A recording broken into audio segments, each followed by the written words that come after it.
fuerzas de operaciones especiales son comandos militares de élite y a menudo son enviados por sus comunidades de inteligencia para llevar a cabo guerras no convencionales. Los miembros de operaciones especiales realizan un ataque sorpresivo para obtener un equipo en particular o para acceder a un programa. Todas las fuerzas de operaciones especiales poseen capacidad de inteligencia, realizan emboscadas, realizan reconocimiento. En el espionaje son enviadas a realizar las tareas más difíciles y formidables de las Fuerzas Armadas, incluyendo el combate cuerpo a cuerpo y el sabotaje. Tuvieron que eludir a las guardias alemanes, entrar y colocar explosivos. Los saboteadores individualmente representan una fuerza mucho mayor que su número. Dependen de lo mejor de la tecnología de punta desarrollada por sus gobiernos y por el sector privado. Básicamente intentan crear lo imposible. Los aviones y drones serán entrenados para actuar y reaccionar. Los sistemas autónomos y la robótica impulsan el futuro de la guerra y el espionaje. Muchas de las tecnologías que vimos y que eran ciencia ficción, vemos que lentamente se hacen realidad. Es como el ascenso de las máquinas, una combinación de Terminator y Matrix.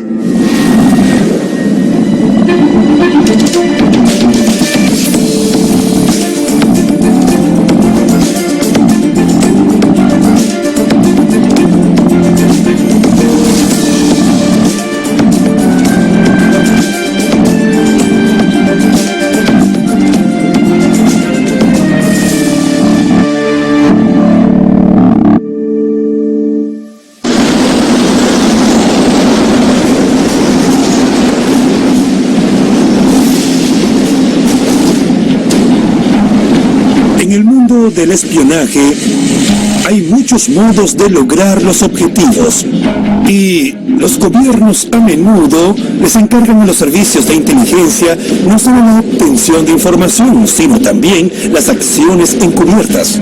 Las superpotencias mundiales continúan modernizando sus capacidades militares para el espionaje y usan sus unidades de fuerzas especiales para obtener acceso y realizar operaciones de sabotaje cuando otros agentes de inteligencia no pueden.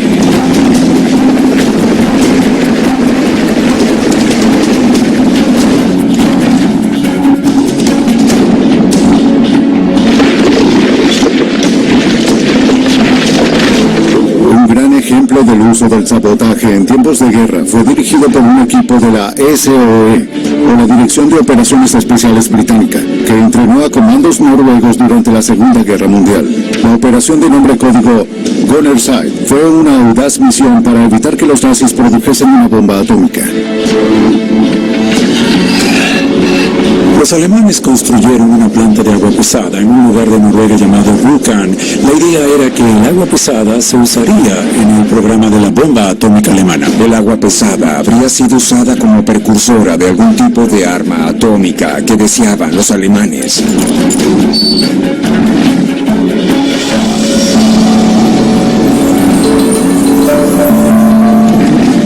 El deuterio se producía en una planta de hidrógeno llamada Vemork, en Noruega, en el fondo de un gran desfiladero. Una unidad de comando francesa intentó tomarla, pero fueron atacados por fuerzas nazis y solo 4 sobrevivieron.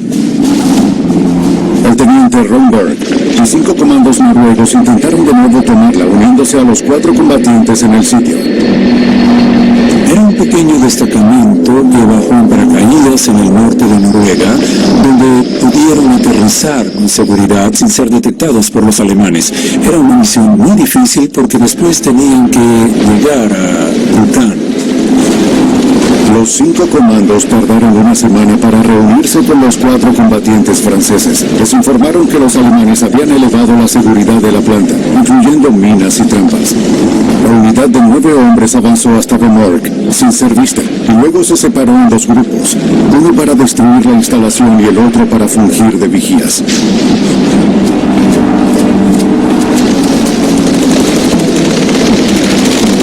Debían penetrar el lugar, lo que significaba que debían eludir a los guardias alemanes, entrar y colocar explosivos. El objetivo del grupo es una batería de 18 celdas que constituyen la última etapa en la producción de agua pesada. Una vez que todos salieron a salvo del salón, Kronberg colocó cargas en 4 fusibles y huyó.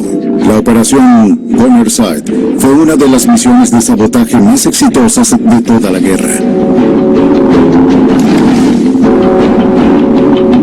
Los 10 miembros escaparon de la explosión y llegaron a la ladera de una montaña a 3 horas de allí, por donde escaparon esquiando.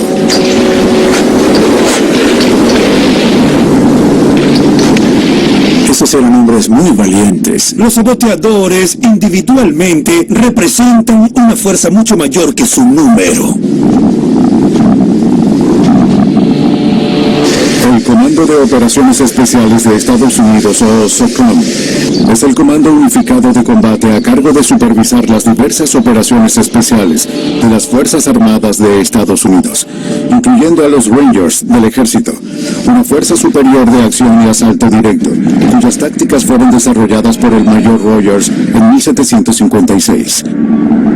Los Rangers de Robert, en la guerra franco-india, fueron un ejemplo clásico de operaciones especiales al usar tropas indígenas y hacerlas luchar contra los indios, pero en sus propios términos.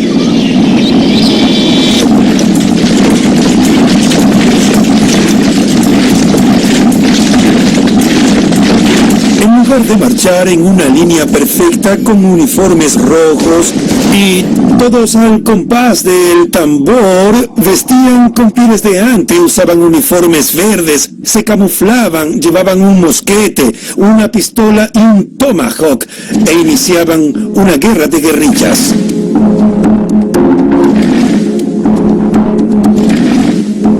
Y fueron sumamente exitosos en sus operaciones. De hecho, las reglas de Robert para los Rangers aún son estudiadas por los Rangers actuales en el ejército de Estados Unidos. Muchas de ellas aún son aplicables después de más de 250 años. Él creía en fuerzas ligeras y móviles que siempre estuviesen listas para moverse y lo hicieran con muy poco equipo y básicamente sin apoyo por largas distancias para cumplir objetivos específicos y salir de nuevo. Los Rangers de Rogers fueron los precursores de los actuales Rangers del Ejército de Estados Unidos, lo que significa que eran muy efectivos en la guerra irregular en el campo de batalla.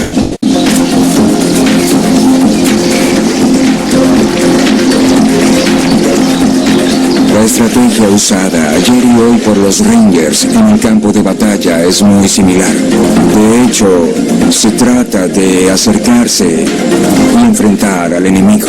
Y eso fue lo que escribió Rogers hace cientos de años, la idea de patrullar en silencio y emboscar al adversario.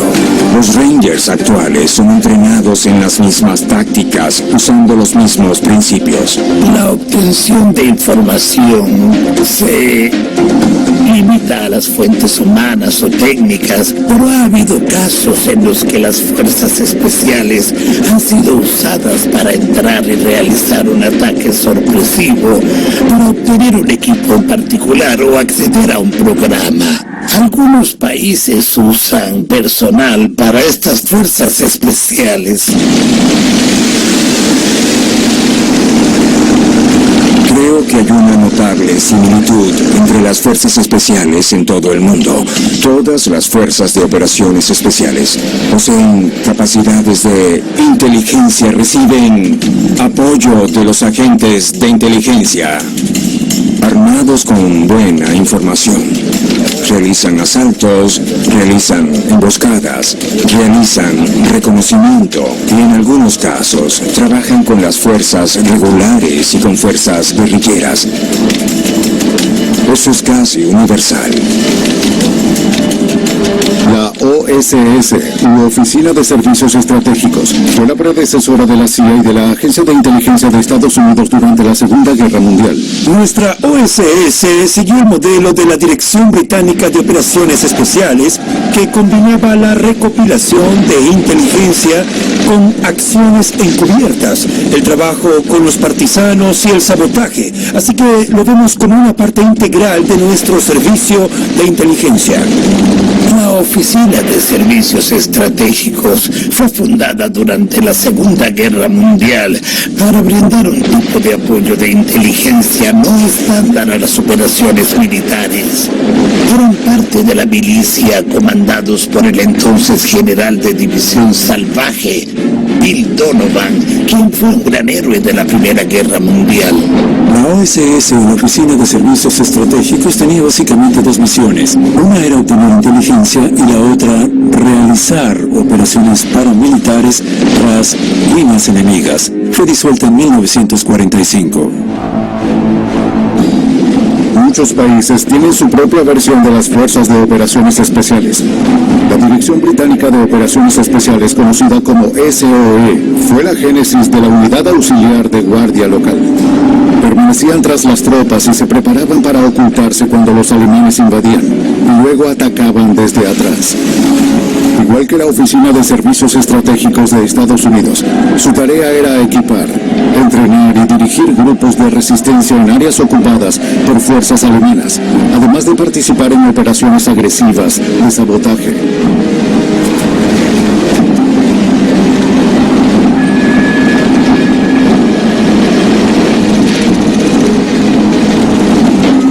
La alianza entre la OSS de Estados Unidos y la SOE británica llegó mucho más allá del campo de batalla. Porque había una cooperación muy cercana con los británicos y movilizamos la Oficina de Servicios Estratégicos, también científicos, ingenieros y técnicos para trabajar en proyectos especiales durante la guerra, y algunos eran muy innovadores e imaginativos.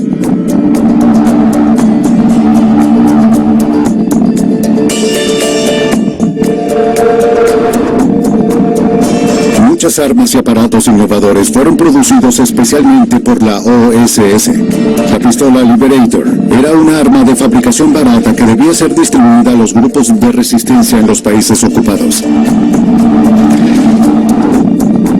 La pistola Liberator era un arma de un solo disparo. Fue diseñada para caber en la palma de la mano y para acercarse a alguien, ejecutarlo y quitarle el arma. Pusimos muchas de ellas en manos de la resistencia francesa para ayudarlos a obtener armas de los alemanes.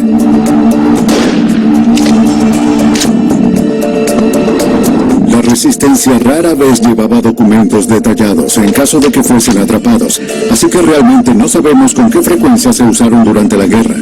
Además, la pistola Liberator tenía desventajas importantes. Solo podía llevar una bala, y luego de disparada había que extraer el cartucho usado con una varilla antes de reemplazarlo con uno nuevo, lo que la hacía sumamente lenta e impráctica. Otro era un pequeño aparato JE, lo llamábamos John Ellen, que era una radio de muy corto alcance diseñada para hacer contacto con un avión que volase sobre nuestro campo. Fue diseñada para ayudar a la OSS a lanzar suministros y personas a la resistencia durante la Segunda Guerra Mundial. Como el alcance de la radio era tan corto y el rayo se dirigía hacia el avión, los alemanes no podían interceptarla. La Guerra Fría vio más innovaciones tecnológicas y aparatos incluso más creativos, desarrollados para las operaciones especiales y los oficiales de inteligencia. William Murray trabajó en la CIA y desarrolló algunos de esos aparatos innovadores. Vas caminando por un parque y la maceta de flores comienza a hablarte en voz alta. O de pronto aparece un globo sobre ti y ves un mensaje del líder de tu exilio en una pantalla que arrastra el globo. Yo hice parte de eso. En ocasiones era una locura y en otras era muy efectivo. La gente no sabe de esas pequeñas operaciones, pero a veces son efectivas y creativas. tan solo 9 años de edad, se hizo faraón. Tutankamón no es muy eficaz, niño rey. Un joven monarca con una vida misteriosa y muchos secretos por desempolvar. ¿Cómo y de qué murió Tutankamón exactamente? Voces de los muertos, secretos de Tutankamón. Jueves 11 de agosto, por History 2. Yo te explico, la cajita feliz no tiene ni colorantes ni saborizantes artificiálicos. ¿Por qué? A partir de cierta edad, tu cabello empieza a envejecer. Tío Nacho Antiedad, con el poder de la jalea real, ayuda a combatir los signos de la edad. Un cabello más fuerte, más brillante, resistente y manejable. Recobra la apariencia de un cabello más joven con Tío Nacho Antiedad con jalea real. Para un cabello realmente saludable. El cuero cabelludo graso puede producir hasta 1 gramo de grasa por día. Nuevo Tío Nacho Purificación, sin parabenos, con todo el poder de la jalea real más células madre. Ayuda a reducir el exceso de grasa. Siente tu cabello purificado como recién lavado todo el día. Nuevo Tío Nacho Purificación, para un cabello realmente saludable.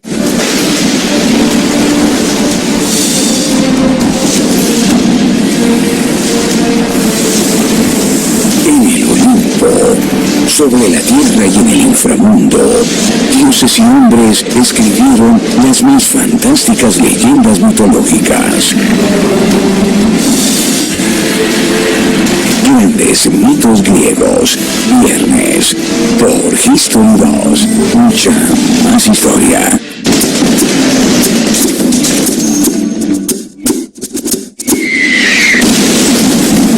Mi nombre es Bill Wilson. Tomaremos los momentos más cruciales de la historia y analizaremos detalle a detalle qué ocurrió. Vean el bolsillo de Bush. Es el arma perfecta de Luis. La aeronave más grande de la historia, el Hindenburg. Cosas que hay que ver para creer. Y ahora las verán. Testigo de la historia. Viernes 12 de agosto, por History 2.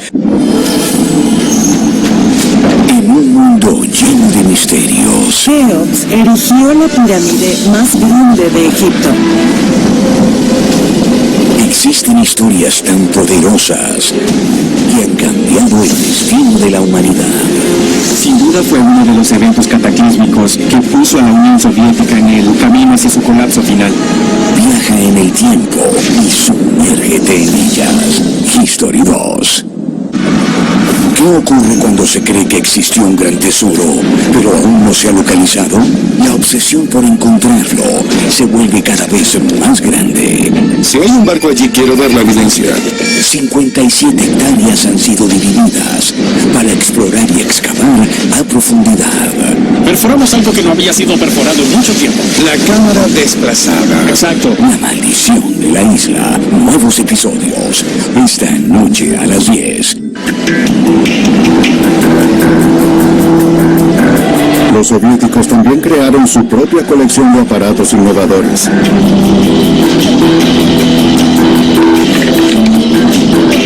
Si te acercabas demasiado a un soviético y lo estabas siguiendo, él apuntaba un bolígrafo por sobre su hombro y te disparaba. Lo usaban como un aparato de rastreo en Moscú. Hoy las fuerzas especiales tienen sus propios aparatos y técnicas para rastrear a un adversario y trabajan en conjunto con la comunidad de inteligencia como la CIA.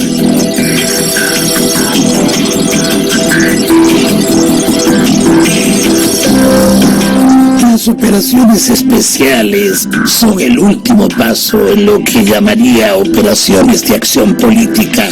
Acciones diseñadas no solo para influir en alguien en cierto sentido, sino para obligar a un adversario a adoptar una postura más sumisa con lo que deseas o necesitas. O a veces son operaciones diseñadas para lograr un objetivo específico.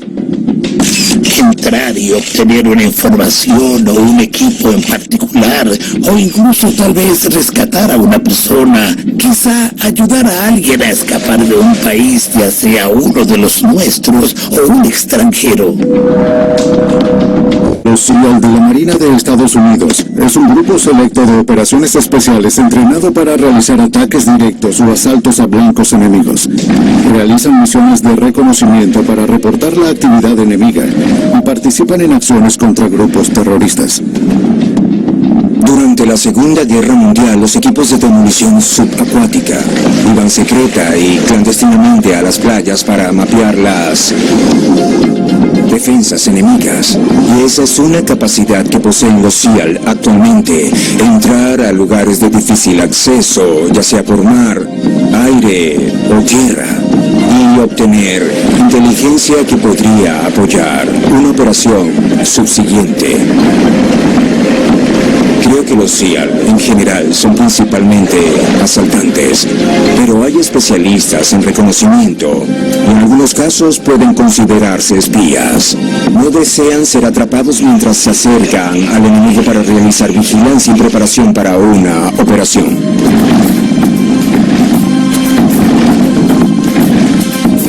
Para muchos equipos de operaciones especiales, 3 palabras definen su misión.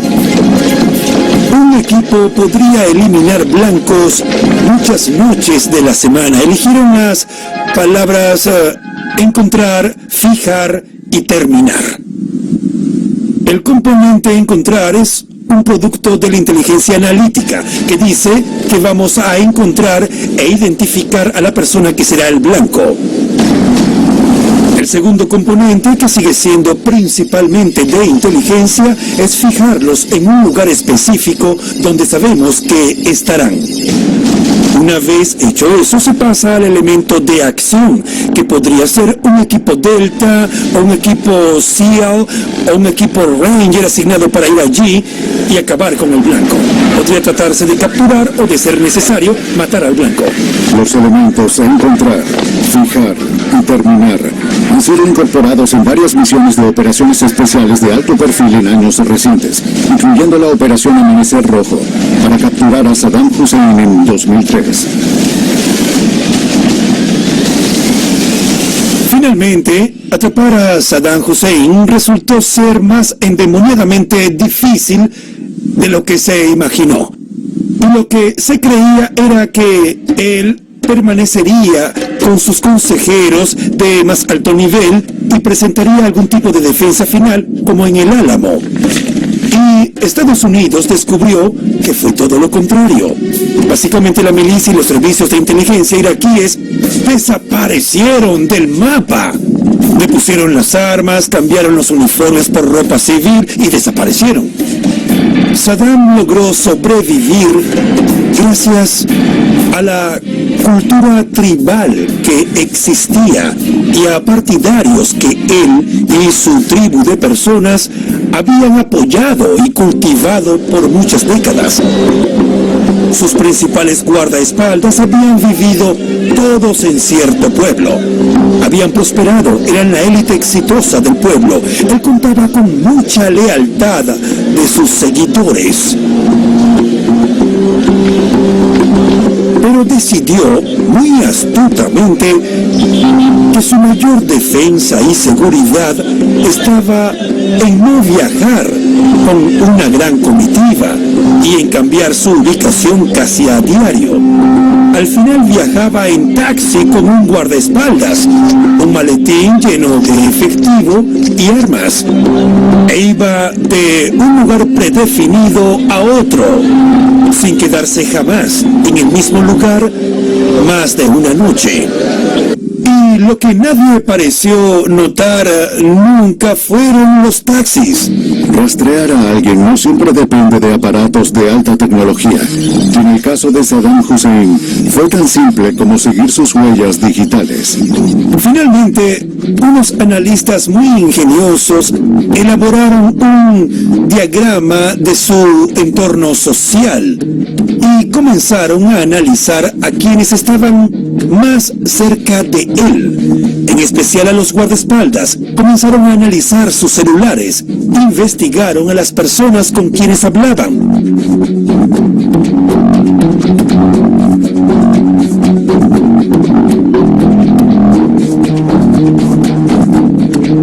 Luego buscaron un patrón de llamadas o una concentración de llamadas en el área en el momento en que él aparecía. Descubrieron que, extrañamente, lo veían aquí, tenían un cúmulo de llamadas, lo veían en otra parte y había un cúmulo similar de llamadas. Comenzaron a intentar identificar cúmulos de llamadas por adelantado para predecir dónde podría estar.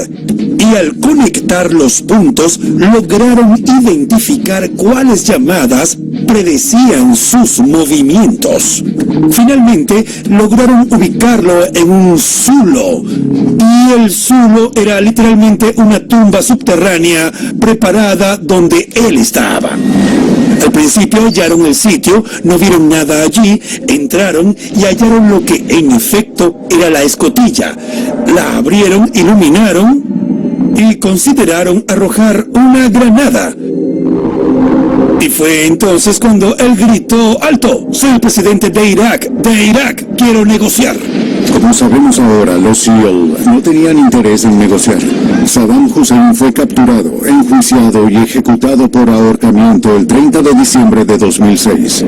Otra misión de operaciones especiales para encontrar, fijar y terminar fue la cacería de Osama Bin Laden en 2011. De nombre código Operación Lanza de Neptuno, fue una operación dirigida por la CIA con el Comando Conjunto de Operaciones Especiales, que involucró a algunos de los grupos de operaciones especiales más selectos, incluyendo el equipo 6 de los SEAL. Bin Laden fue el fundador y líder de la organización terrorista Al-Qaeda y fue quien planeó los ataques del 11 de septiembre. Había estado huyendo por casi 10 años antes de que la CIA recibiese información positiva sobre su paradero. La CIA usó todos los equipos de espionaje disponibles en la cacería de varios años de Bin Laden.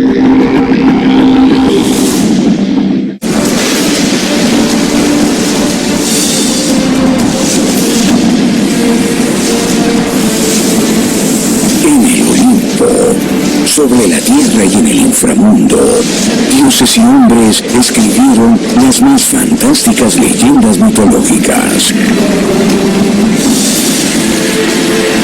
Grandes mitos griegos, viernes, por History 2, mucha más historia. ¿Cuánto te dura ese rastrillo? No sé. Basura. Y esa crema. No la vas a volver a usar. ¡Quítatela! Esto es Grumman. Científicamente comprobado, el rastrillo que más dura. Un solo repuesto ha durado hasta 6 meses. Y con su propia lubricación ya no sería necesario comprar cremas. Grumman, lo que dura. Está carbón. Me duele.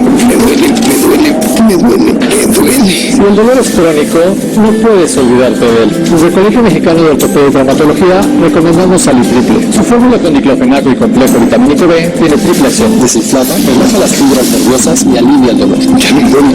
¡Ya no me duele! El cuero cabelludo graso puede producir hasta 1 gramo de grasa por día. Nuevo Tío Nacho Purificación, sin parabenos, con todo el poder de la jalea real más células madre. Ayuda a reducir el exceso de grasa. Siente tu cabello purificado como recién lavado todo el día. Nuevo Tío Nacho Purificación, para un cabello realmente saludable. En un mundo lleno de misterios, Keops erigió la pirámide más grande de Egipto.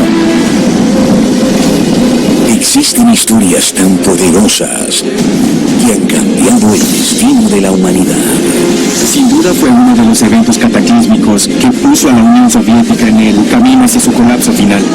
Viaja en el tiempo y sumérgete en ellas. History 2. Sígueme. De acuerdo a las escrituras, el Hijo de Dios se hizo hombre y en su paso por el mundo no solo dejó sus enseñanzas, también escogió a un grupo de hombres que expandieron su mensaje, convirtiéndose en el pilar del cristianismo.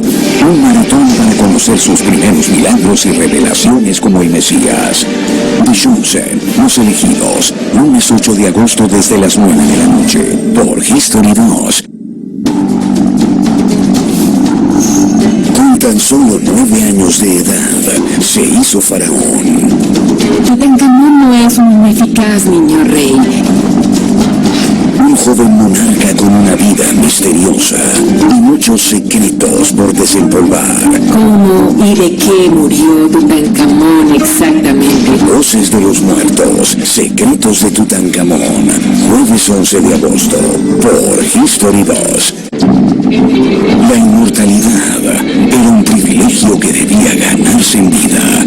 Keops renombró la realeza egipcia, erigió la pirámide más grande de Egipto, que mostraba el poder del faraón. Y la necesidad de conectarse con el más allá requería de una obra perfecta. Keops creía que después de su muerte resucitaría y se uniría a los dioses para siempre. Leyendas de los faraones, episodio estreno, miércoles a las 10 de la noche, por History 2. Bajo las órdenes del presidente de Estados Unidos, Barack Obama, la CIA rastreó a Osama Bin Laden hasta un complejo en Abbottabad, Pakistán. Al equipo 6 de los SEAL se le encargó asaltar el complejo y llevar a Osama, alias el Caminante, de vuelta vivo o muerto. Fue diseñada por el almirante McRaven, el comandante del legendario equipo 6 de los SEAL. Nunca estuvieron 100% seguros de que fuese Osama Bin Laden, pero los satélites sabían que había un hombre solo viviendo en un complejo relativamente grande en Abbottabad, Pakistán, y cada día caminaba dentro de un área amurallada. Y ya que conocían su ubicación precisa y sabían la hora del día y el ángulo del sol, usando el satélite pudieron medir su sombra y calcular su estatura. Sabían que estaba a pocos milímetros de ser su estatura exacta. También notaron que no había celulares dentro del blanco. Es muy inusual no tener ninguna comunicación por celular desde el área de un complejo. Para acercarse tanto como fuese posible al complejo y a sus habitantes, el equipo 6 de los SEAL le pagó a un doctor para viajar a Abbottabad y ofrecer vacunas gratis contra la tuberculosis. Cuando el doctor vacunó en el complejo, simplemente guardó las agujas. Cuando realizaron un análisis de ADN de la aguja, descubrieron una conexión con el linaje de Osama Bin Laden. Basándose en esta información, se tomó la decisión de iniciar la operación. Fue lanzada desde Pakistán. Lo ideal era una operación de 45 a 50 minutos con un equipo de cerca de 50 hombres. Debían asaltar el complejo en varios helicópteros. Unos harían descenso desde el aire, descenderían en rapel hasta el tercer piso. Al mismo tiempo, otro helicóptero aterrizaría en el suelo y asaltarían desde abajo. Creían que su habitación estaba en el nivel superior, pero esperaban que estuviese fortificada y con resistencia. La idea era invadir y aterrizar al mismo tiempo. La dificultad fue que el primer helicóptero, el helicóptero que permanecería en el aire, se estrelló en la muy baja altitud del complejo.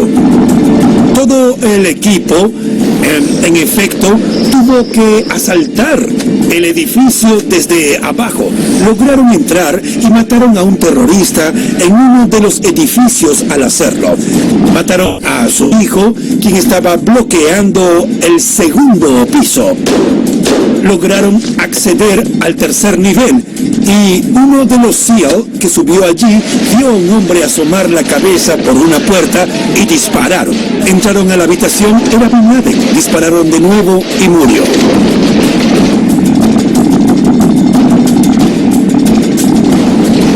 Estaba allí con una de sus esposas y otra mujer. Ninguna de ellas resultó herida. Luego, el equipo comenzó la búsqueda de información en el lugar. Tenían un equipo de recuperación de datos que extrajo todos los aparatos digitales que había allí. Cada computador, cada disco duro, todos los registros escritos. Eso se convirtió en un tesoro al que se referían internamente como la biblioteca de Osama Bin Laden. Este Esto ha eliminado metódicamente toda la estructura de mando de Al-Qaeda y gran parte de la estructura de mando de ISIS, pero se reabastece a sí misma. Nuevas personas son nombradas y simplemente entran en la lista de blancos y son identificadas. Y dólar por dólar, tal vez sea el mejor modo que tenemos para, digamos, lidiar con el terrorismo. Hoy existen amenazas contra las cuales incluso los equipos de operaciones no pueden protegerse.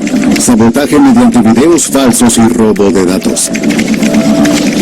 Estos problemas que hemos visto surgir con Facebook, ya sean noticias falsas, avisos de compras rusa o fuga de datos privados, son todos síntomas de un problema subyacente. Y es que Facebook siempre ha creído que conectar a las personas y ayudarlas a compartir información haría mucho bien, pero tenían un punto ciego. Hay reportes de campañas de desinformación en las elecciones de 2016, donde ciertos sitios web o blogs lucían como fuentes fiables de noticias occidentales y emitían información incorrecta. Y como confiamos en que lo que vemos y leemos son los hechos, la gente no confirmaba los datos. Y no es un asunto de izquierda o derecha. Es simplemente que la tecnología fue manipulada para influir en la opinión de la gente, principalmente porque la gente se está diversificando mucho más en cuanto a sus fuentes noticiosas. Una táctica efectiva del sabotaje moderno es la guerra de información.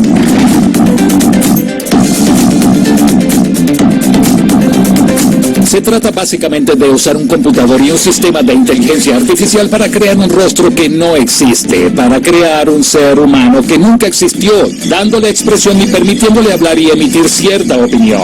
Lo aterrador es que si escribes en Google, ultra falsos y Obama, Putin o expresidente Trump, de hecho ves videos que han sido manipulados para que ese individuo diga algo completamente ajeno a su personalidad. Pero lo viste y lo escuchaste. Tiene que ser real. La guerra de información será un área clave de interés durante el siglo XXI. Las fuerzas de operaciones especiales actuales dependen mucho de la tecnología avanzada para realizar sus actividades.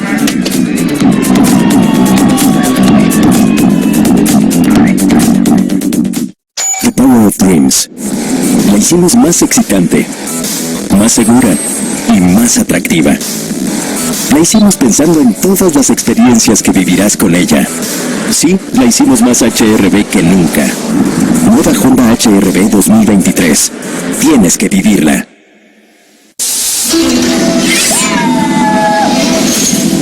¿Cuánto te dura ese rastrillo? No sé. Basura y esa crema.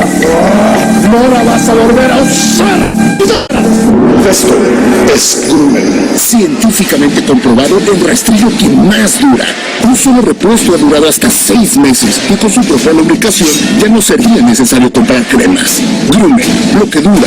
Está cabrón. Hay factores que afectan tu cabello. Thermodil tiene agentes reconstructivos, tensoactivos y acondicionadores. Revive tu cabello con Thermodil. ¡Está vivo!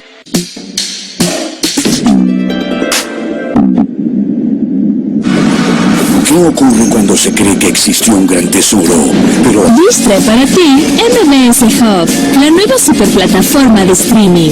Con MBS Hub tienes tus plataformas favoritas en el mismo lugar pagando menos. Además de canales en vivo. Y por ser cliente Dish, miles de contenidos exclusivos. Descarga la app y comienza a disfrutar una nueva experiencia digital.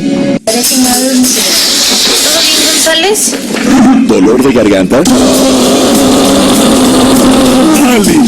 Alisiax calma los dolores intensos de garganta, musculares, de espalda y de cabeza, porque alivia y desinflama con efecto prolongado. ¿Dolor intenso? Alisiax. Alivio intenso hasta por 24 horas. Mayorcito, ¿qué le damos? Dame una fresquita. ¿Segura? Mira, con las altas temperaturas, si no se hidrata correctamente, podrás sentir cansancio, debilidad y hasta otros problemas. Falta de 6 horas. Tiene 8 iones esenciales. Recupera sales y minerales. Se hidrata correctamente y el sabor está bien rico. Sueros. Hidratación saludable que se siente. ¿Cómo usas tu pomada de la campana?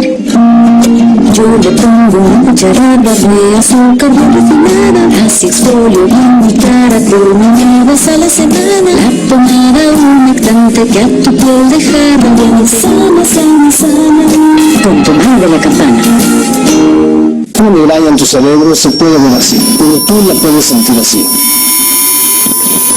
Bioelectro actúa a partir de 15 minutos. Sus activos alivian la migraña y el dolor de cabeza, evitando sus síntomas como auras, náuseas y vómitos.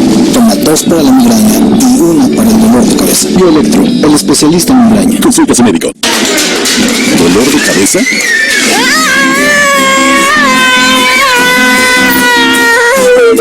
Aliviax calma los dolores intensos de cabeza, musculares, de espalda y de garganta porque alivia y desinflama con efecto prolongado. ¿Dolor intenso? Aliviax. Alivio intenso hasta por 24 horas. Son de Proyectos Avanzados de Defensa, o DARPA. Es una agencia del Departamento de Defensa de Estados Unidos responsable por el desarrollo de nuevas tecnologías. En esa agencia de investigación se concentran en crear tecnologías inimaginables. Me refiero a que básicamente intentan crear lo imposible, hacer posible lo imposible. DARPA anunció hace poco una iniciativa para concentrarse en la investigación de sistemas no tripulados que operen de forma autónoma. Vieja tecnología. Un ser humano con un arma y una radio entra a un túnel oscuro buscando a un sujeto malo. Nueva tecnología tiene 7 o 10 robots arrastrándose por un túnel, un complejo o un distrito de almacenes y comunicándose entre sí sobre lo que ven, lo que oyen y cómo podría verse la amenaza. Un ahorro enorme en vidas humanas. Si observas la cadena de innovaciones, DARPA genera la idea, pero otras agencias y departamentos que trabajan con el gobierno federal serán quienes creen compañías y productos que finalmente serán la solución definitiva para la industria. Un área clave de innovación es la tecnología de drones. Estamos llegando al punto en el que tendremos casi una guerra entre máquinas, en la que habrá un enjambre de drones o de aparatos creados para actuar a la ofensiva. Pero el otro bando tendrá que tener algo tan competente en el lado defensivo para detener esas amenazas y factores de ataque. Nuestros adversarios también han aprendido a usar los avances en la tecnología de drones contra nosotros. Ya sea un dron que flote sobre una base militar en el Medio Oriente, o sea un sindicato criminal que use un dron o un aparato sensor remoto para evaluar, filmar o identificar puntos débiles en una instalación o edificio, comenzaremos a ver el efecto desbordante de la tecnología que no solo mejora el bando de los buenos, sino que en algunos casos cae en manos de los adversarios. Muchos creen que los drones son el futuro de la guerra moderna.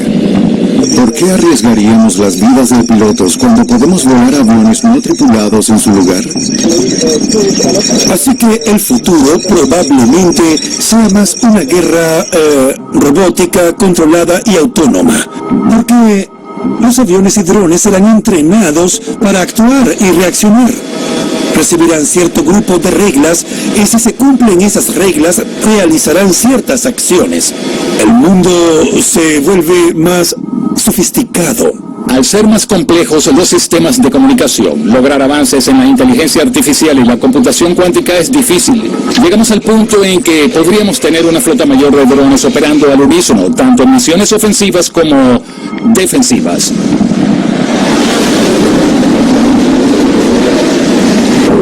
Los ejércitos de drones son una realidad hoy en el campo de batalla y fuera de él. La reciente propagación del coronavirus en Wuhan, China, ilustra cómo los drones son usados en poblaciones civiles para ordenarles usar protección o regresar a casa, y también para rociar desinfectante en aldeas y ciudades. También ha habido enormes innovaciones en el uso de drones durante la guerra.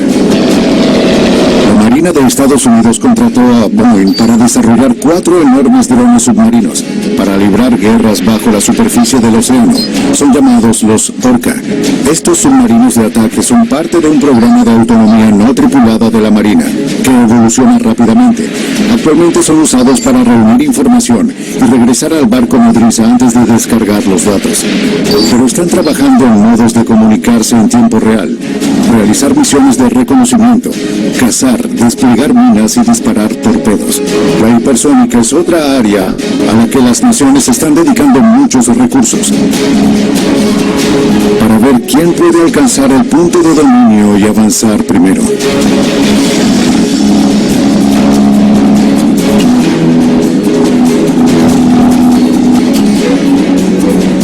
El área de la hipersónica es un área que está atrayendo mucha atención tanto en el bando chino como en el de Estados Unidos. La hipersónica realmente significa que cuando un bando dispara un cohete o dispositivo, la velocidad a la que éste viaja le permite fluir e ir tan rápido que básicamente evita la detección. Eso significa que para cuando un bando lanza el dispositivo y éste llega a su objetivo, el otro apenas lo ha detectado, así que realmente no hay defensa contra él.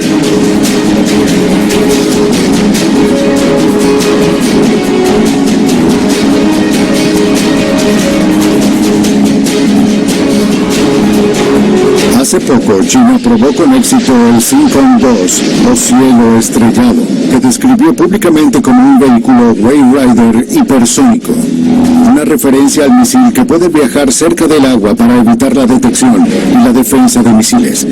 Estados Unidos y otros países están haciendo lo mismo.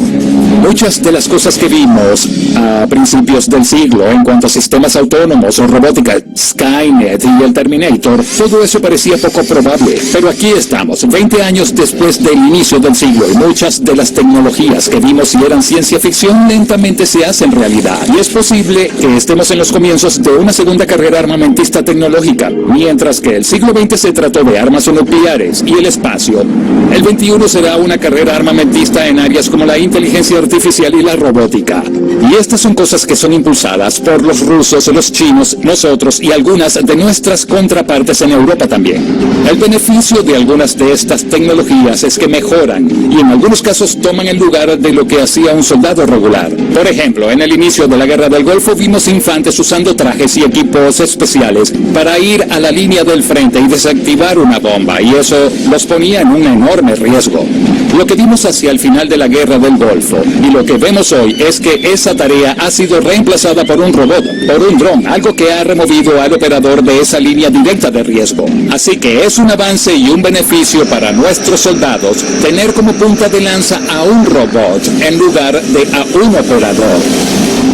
Otra área donde creo que vemos este avance en la innovación es en los sensores y la percepción remota. Por ejemplo, el muro. Todos hablan de construir un gran muro de concreto en la frontera sur. No es exactamente así. Si observamos las diversas tecnologías que se están probando y desplegando en el muro sur, vemos sensores remotos, visión computarizada, drones no tripulados. Básicamente es un rayo sensor o un muro virtual que busca detectar, identificar y proteger patrimonios. En este caso es la frontera sur del país, pero podría aplicarse a una instalación, una base o un puesto en medio de una zona de guerra. Las tecnologías claves de hoy son los sistemas no tripulados, la inteligencia artificial y algo que cambiará el juego, la computación cuántica. En lugar de los bits que usan los computadores convencionales, un computador cuántico usa bits cuánticos, o qubits. Los qubits pueden almacenar una enorme cantidad de información y usan menos energía, permitiéndonos crear procesadores 1 millón de veces más rápidos que los que usamos hoy. Una flota de drones que operen juntos recargarían los sistemas de inteligencia artificial y poder de cómputo. Pero al lograr avances en inteligencia artificial y computación cuántica, este tipo de procesamiento, de coordinación o agilización del entrelazamiento es algo que podremos hacer a mayor escala, permitiéndote operar un sistema mayor de drones, robots o sistemas que hablen y se coordinen entre sí. La inteligencia artificial es una rama del aprendizaje de máquinas, su capacidad de hacer algo por sí mismas. En lugar de que un humano le diga cuál es la relación, aprende las relaciones entre los datos por sí misma, más rápido de lo que los humanos podrían enseñarle, más profunda y ampliamente, y crea relaciones entre los datos que los humanos nunca habrían visto. La cuántica es un área a la que creo que todas las superpotencias y gobiernos occidentales están dedicando recursos. Es uno de los santos griales que moldearán al siglo XXI. Dependiendo del artículo que leas o escuches, estamos a 2 meses o a 20 años de ese avance. Tanto Estados Unidos como los chinos y los rusos están trabajando en diversas plataformas que permitirán el despliegue de vehículos autónomos en el campo de batalla. Y son 2, 3, 4, 5 o 10 vehículos diferentes que hablan y se coordinan entre sí en cuanto a movimientos y lugares. Lo aterrador es que un gobierno decida lanzar una flota de estos aparatos sin supervisión humana, por ejemplo, haciendo que el algoritmo, el cerebro dentro de la máquina, tome decisiones graves y críticas que incluyen si disparar o no, si existiese esa orden en esa plataforma. Es casi como el ascenso de las máquinas, una combinación de Terminator y Matrix, un montón de aparatos, drones y sistemas que funcionan juntos sin mucha supervisión humana. Para navegar este futuro, necesitamos algunas normas culturales y sociales que dicten lo que está bien y lo que no en cuanto a confiarle gran parte de nuestro futuro a sistemas autónomos. El genio salió de la botella, pero hay que asegurarse de contenerlo. Podría ser muy tarde para contenerlo, pues cada vez más productos usados en el hogar, así como en el campo de batalla, pueden comunicarse no solo con nosotros, sino entre ellos. El temor es que sean manipulados y usados en contra nuestra. Tengo fe en las personas que trabajan para mantenernos a salvo. No pierdo el sueño por eso. Pierdo mucho más sueño por lo que sucedería si no usáramos las herramientas disponibles para detener a los locos en Corea del Norte o evitar que el gobierno iraní obtenga una bomba nuclear. Esas son las cosas que realmente me preocupan, no los abusos aquí, en este país. Y como inversionista en tecnología, soy fanático del libre mercado. Y creo que si podemos lograr una coordinación y cooperación apropiadas entre el sector privado y el público, podremos liberar algunas de estas tecnologías que mejorarán nuestro modo de vida y el modo de estar a salvo de los adversarios domésticos o extranjeros. Y creo que esos avances tendrán implicaciones y aplicaciones mucho mayores en cuanto al desenvolvimiento del siglo XXI.